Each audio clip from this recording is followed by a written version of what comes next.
കുറിച്ചുള്ളൊരു അന്വേഷണത്തിലാണ്.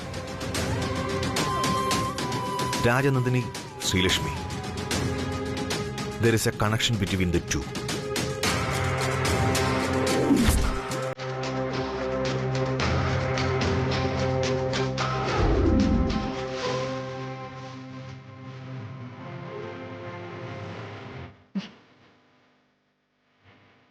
എന്താ ഞാൻ ചെയ്യേണ്ടത്? എത്ര ആലോചിച്ചിട്ടും ഒരൊറച്ച തീരുമാനത്തിലെത്താൻ സാധിക്കുന്നില്ലല്ലോ. ഞാനിപ്പോൾ ആ മുറിയിലേക്ക് പോകണോ? പോയില്ലെങ്കിൽ ഞാൻ ആഗ്രഹിക്കുന്ന കാര്യം നടക്കില്ല. ആ റൂമിൽ കയറില്ല എന്ന് ഞാൻ രവി സാറിന് കൊടുത്ത വാക്ക് എനിക്ക് പാലിക്കാൻ പറ്റാതെയായാൽ, പിന്നീട് എപ്പോഴേലും ഈ കാര്യം സാർ അറിഞ്ഞാൽ?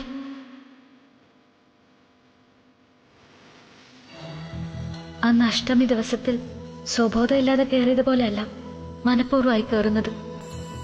അന്നത്തെ പോലെ ഇനി എല്ലാവരും ക്ഷമിച്ചൊന്നും വരില്ല. എന്ത് വന്നാലും ഇപ്പൊ കിട്ടിയ ഈ അവസരം പാഴാക്കുന്നത് ബുദ്ധിയല്ല. ചിലപ്പോ ഇങ്ങനൊരു അനുകൂലമായ സാഹചര്യം എനിക്ക് കിട്ടിയെന്നും വരില്ല. ആ മുറി ഈ വീടിന്റെ ഒരു ഭാഗം തന്നെയാ. എന്നെ സംബന്ധിച്ച് ഞാനത് വേറിട്ട ഒന്നായി കാണേണ്ട കാര്യമില്ല. കാരണം ഒരു വിധത്തിൽ അല്ലെങ്കിൽ മറ്റൊരു വിധത്തിൽ ആ മുറി എന്റേത് കൂടിയാണ്. ഗായത്രി അമ്മ ക്ഷേത്രത്തിലേക്ക് പോയി. രേഖ മാഡത്തെ എങ്ങനെയെങ്കിലും മാനേജ് ചെയ്യാൻ പറ്റിയാൽ ഇപ്പൊ തന്നെ ആ മുറിയിലേക്ക് കയറി വേഗം ഇറങ്ങാം. അതിനെന്താ ഒരു വഴി? ആർക്കും ഒരു സംശയവും തോന്നാത്ത വഴി വേണം ആലോചിക്കാൻ.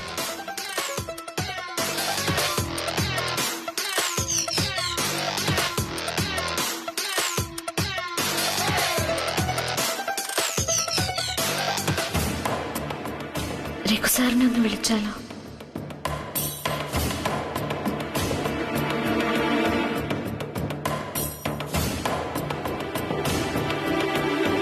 Hello Raghu sir.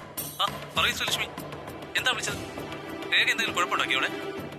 അല്ല, രേഖയും അമ്മയും ശ്രീലക്ഷ്മി മാത്രമല്ലേ അവിടെ ഉള്ളൂ, അതാ ഞാൻ ചോദിച്ചത്. അയ്യോ, അങ്ങനെയൊന്നുമില്ല സർ. ഞാനിപ്പോ വിളിച്ചത് രേഖ മാഡത്തിന്റെ ഫോൺ റിപ്പയർ ചെയ്യാൻ കൊടുത്തിരിക്കല്ലേ. ആ ഷോപ്പിലെ കോണ്ടാക്ട് നമ്പർ ഉണ്ടോ? ഞാനൊന്ന് പുറത്തു പോകുന്നുണ്ടായിരുന്നു. വരുമ്പോ ഫോണും വാങ്ങി വരാന്ന് കരുതിയിട്ടാ. രേഖ മാഡത്തിനും സന്തോഷാവും. ഞാൻ അവിടുത്തെ നമ്പർ വാട്സ്ആപ്പ് ചെയ്തേക്കാം Sreelakshmi. Okay sir, thank you. Okay.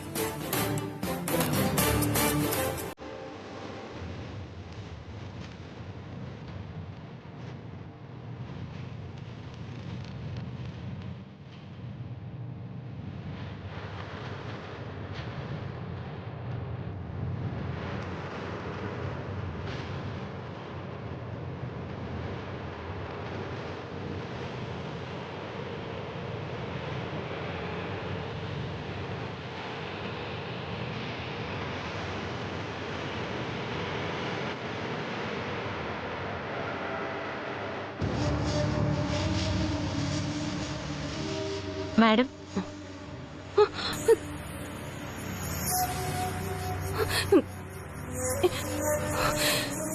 അയ്യോ മാഡം, എന്തു പറ്റി?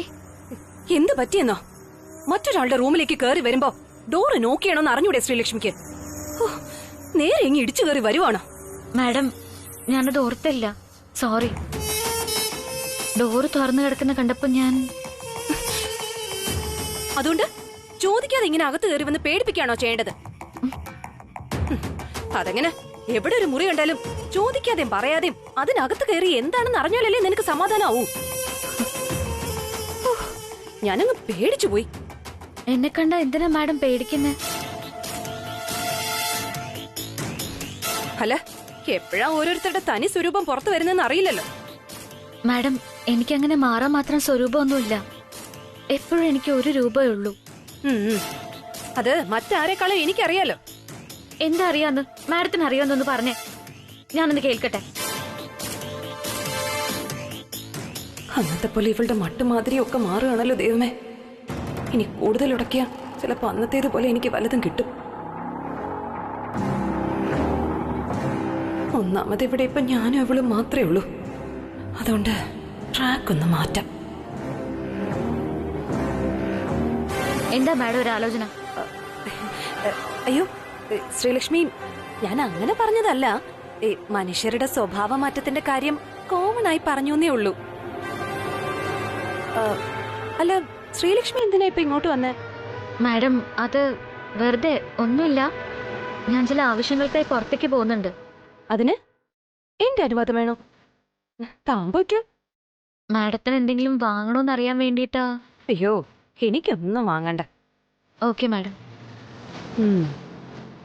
അല്ല, മാഡത്തിന്റെ ഫോൺ എന്തോ കംപ്ലൈന്റ് ആയിട്ട് റിപ്പയറിങ്ങിന് കൊടുത്തെന്ന് കേട്ടു. വേണമെങ്കിൽ ഞാൻ വരുമ്പോ അതോടി വാങ്ങിക്കൊണ്ട് വരാം. എന്റെ ഫോൺ എന്തിനാ താൻ വാങ്ങിക്കൊണ്ട് വരുന്നത്? അല്ല മാഡം, രഘു സാറിന് ഓഫീസിൽ ഒരുപാട് ജോലി ഉണ്ടാവില്ലേ? അതിനിടയ്ക്ക് ബുദ്ധിമുട്ടിക്കണ്ടല്ലോ. അതിന് ശ്രീലക്ഷ്മിയുടെ ഉദ്ദേശം എന്താണെന്ന് എനിക്ക് മനസ്സിലാവുന്നുണ്ട്. എന്റെ ഫോണിലുള്ള ആ വീഡിയോ ഡിലീറ്റ് ചെയ്യാനല്ലേ തന്റെ ധൃതി? വീഡിയോയോ? ഏത് വീഡിയോ? എന്ത് വീഡിയോ ആണ് മാഡം? അതൊന്നുമില്ല. പിന്നെ താൻ എന്റെ ഫോണൊന്നും വാങ്ങാൻ നിൽക്കണ്ട. എന്റെ ഫോൺ വാങ്ങാൻ എനിക്കറിയാം. ഞാൻ പൊയ്ക്കോളാം. വെറുതെ ആവശ്യമില്ലാത്ത കാര്യങ്ങളിൽ തലയിടണ്ട ശ്രീലക്ഷ്മി. എനിക്കും അത് തന്നെയാ മാഡം വേണ്ടത്. മാഡം ഇപ്പോ ഇവിടെ നിന്നും പോയാലേ എനിക്ക് സമാധാനമായിട്ട് ആ മുറിയിൽ കയറാനാവും. എന്താ നിൽക്കുന്ന? താൻ പോ. ഞാൻ തന്നെ പോയി എന്റെ ഫോൺ വാങ്ങിച്ചോളാം. ശരി മാഡം.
ആ ചിരിയും നോട്ടവും ഒക്കെ കാണുമ്പോൾ ശരിക്കും രാജനന്ദിനിയായിട്ടാണ് എനിക്ക് തോന്നിയത്.